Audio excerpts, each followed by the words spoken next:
నమస్తే, నేను మీ ఆంజనేయులు. మెగాస్టార్ చిరంజీవి గారికి గవర్నమెంట్కి వెళ్తే పనులు అవ్వలేదు. ఎందుకంటే ఆయన రిటర్నింగ్ వాళ్ళకు దాన్ని రినోవేట్ చేద్దాం, దాన్ని మళ్ళీ కడదామని చెప్పేసి జిహెచ్ఎంసీకి 2 నెలల కింద అప్లై చేస్తే జిహెచ్ఎంసీ అధికారులు మెగాస్టార్ చిరంజీవి అయినా ఇంత సెలబ్రిటీ అయినా సరే ఆయనకే వెళ్ళి విజిట్ చేసి కనీసం ఏంటి అనేది కూడా ఆలోచించలే. ఎవరి దగ్గరికి వెళ్ళాలి?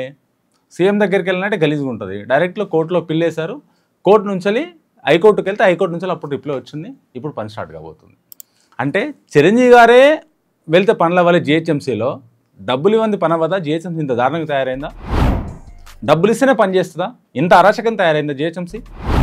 గ్రేటర్ హైదరాబాద్ మున్సిపల్ కార్పొరేషన్ ఒకప్పుడు ఎంత మంచిగా ఉందో మున్సిపాలిటీలాగా ఇప్పుడు అంత దారుణంగా తయారైంది.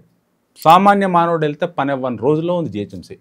ఎంతమంది రాష్ట్ర ముఖ్యమంత్రులు వచ్చినా, ఎంతమంది వచ్చినా దాని స్థానం మాత్రం అలాగే ఉంది. రోజు రోజుకు దిగజారుతుంది తప్ప ఏం పని అవ్వట్లేదు.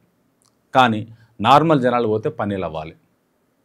ముక్కు పిండి డబ్బులు వసూలు చేస్తున్న జిహెచ్ఎంసీ. ఎప్పుడు చూసినా ఏసీపీ అధికారులు పట్టుబడుతున్నారు. లంచాలు తీసుకొని పట్టుబడుతున్న అత్యధిక మెజార్టీలో ఉన్న పొజిషన్ ఏది? జిహెచ్ఎంసీ మాత్రమే ఉంది. దాంట్లో ఎంప్లాయీస్ మాత్రమే.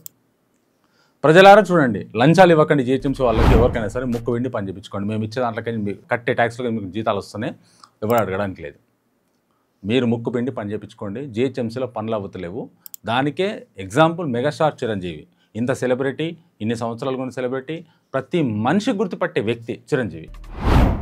తెలుగులో ప్రతి మనిషి నార్త్ ఇండియాలో అక్కడంటే పక్కన పెట్టండి, తెలుగులో ప్రతి మనిషి గుర్తుపట్టే, ముసలి వాళ్ళ నుంచి ఇప్పుడున్న పిల్లాడి వరకు గుర్తుపట్టే వ్యక్తి చిరంజీవి. అంటే అలాంటి వ్యక్తికి పనులు అవ్వాలి.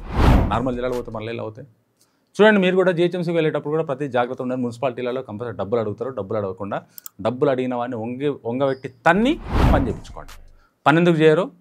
పని చేయకపోతే ఏం చేయను నెక్స్ట్ వీడియోలో మీకు చెప్తాను. నేను గవర్నమెంట్ ఆఫీస్లో ఎలా పనులు జరుగుతాయి, ఎలా పనులు జరగవు అనేది నెక్స్ట్ వీడియోలో మీకు ఎక్స్ప్లెయిన్ చేస్తాను. Thank you.